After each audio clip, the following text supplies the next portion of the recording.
کہ شب برات کی رات میں عبادت کا ثواب دوسری راتوں سے زیادہ ملتا ہے، اور بعض اس کے قائل ہیں کہ عبادت کی بھی کوئی فضیلت نہیں ہے سرے سے۔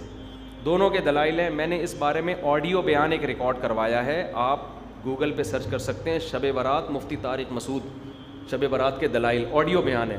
اس میں شب برات سے متعلق جتنی حدیثیں ہیں، ایک ایک حدیث کی سند پڑھ کے سنائی ہے ہم نے، ایک ایک حدیث کی سند، تو اس میں کوئی ایک حدیث بھی صحیح نہیں ہے۔ ہاں یہ ضرور ہے کہ شب برات کی رات کی عبادت پہ کئی ضعیف حدیثیں ہیں، تو اس لیے محدثین کا اصول ہے کہ جب بہت ساری ضعیف حدیثیں جمع ہوتی ہیں تو درجہ حسن تک پہنچ جاتی ہیں۔ اس لیے جمہور اس کے قائل ہیں کہ اس رات عبادت کرنی چاہیے، دوسری راتوں سے اس رات عبادت کا ثواب زیادہ ہے، تو کرنے کا کام صرف اور صرف اور صرف عبادت ہے بس۔ قبرستان کے بارے میں حدیث صحیح نہیں ہے، اگر فرض کر لو ہے صحیح تو پوری زندگی نبی ایک بار قبرستان گئے ہیں اور آپ ہر سال جاتے ہو، پھر نبی اکیلے گئے ہیں چپکے سے رات کے اندھیرے میں، آپ جتھے بنا کے جاتے ہو، اور اندھیرے نہیں وہاں لائٹنگ ہوتی ہے، تو یہ سنت تھوڑی ہے، تو خلاف سنت ہو گیا نا۔ پھر صحابہ میں سے کسی سے بھی ثابت نہیں ہے کہ زندگی میں اس رات میں ایک بار بھی قبرستان گئے ہوں، ایک بار بھی قبرستان گئے ہوں، تو یہ کیسی سنت ہے جس پر صحابہ نے عمل نہیں کیا۔ نہانا دھونا کسی حدیث سے ثابت نہیں ہے، حلوے مانڈے پٹاخے کسی حدیث سے ثابت نہیں ہے۔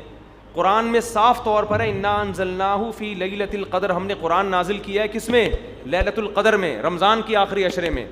فیہا یفرق کل امر حکیم، سارے تقدیر کے سال بھر کے فیصلے اس شب قدر میں ہوتے ہیں، تو اتنی واضح قرآن کی آیتیں موجود ہیں، تو شب برات کے بارے میں ایسی روایتیں موجود نہیں ہیں، سمجھتے ہو؟ اس لیے بعض ائمہ اس کے قائل ہیں کہ بعض رافضیوں نے، بعض لوگوں نے لیلۃ القدر جو ہے نا رمضان کے آخری عشرے میں ہوتی ہے، اس رات کی ویلیو کو گھٹانے کے لیے اس کی اہمیت بڑھائی ہے، تاکہ اس رات کی ویلیو کیا ہو جائے؟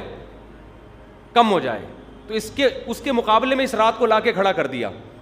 جو سارے فضائل لیلۃ القدر کے تھے وہ کہاں چسپا کر دیے؟ 15 شعبان۔ قرآن کہہ رہے ہیں واضح طور پہ ہم نے لیلۃ القدر میں قرآن نازل کیا، شب برات والے کیا کہتے ہیں؟ 15 شعبان کو نازل کیا، وہ کہتے ہیں اس میں بھی کیا، اس میں بھی کیا، پھر تعویلات کی جاتی ہیں۔ لیکن ایک بات قرآن اتنے واضح انداز میں بیان کر رہے ہیں، تو جو فضیلت جس رات کو حاصل ہے وہ اسی رات کو دینی چاہیے۔ تو 15 شعبان کو صرف اتنا اگر کرنا ہے تو صرف انفرادی طور پر عبادت کی جائے، اس کا بھی کوئی مخصوص طریقہ نہیں ہے۔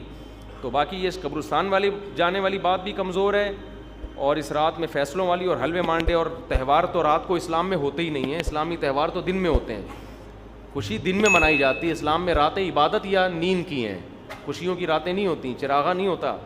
عید الفطر دن میں ہے نا، عید الاضحیٰ بھی کب ہے؟ دن میں ہے۔ جمعے کی نماز بھی کب ہے؟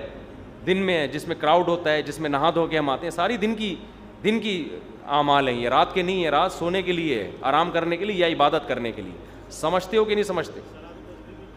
صلاۃ و تسبیح کی جماعت بھی بدعت ہے، پڑھنی ہے انفرادی طور پہ پڑھیں، ٹھیک ہے، جماعت صلاۃ و تسبیح کی جائز نہیں ہے۔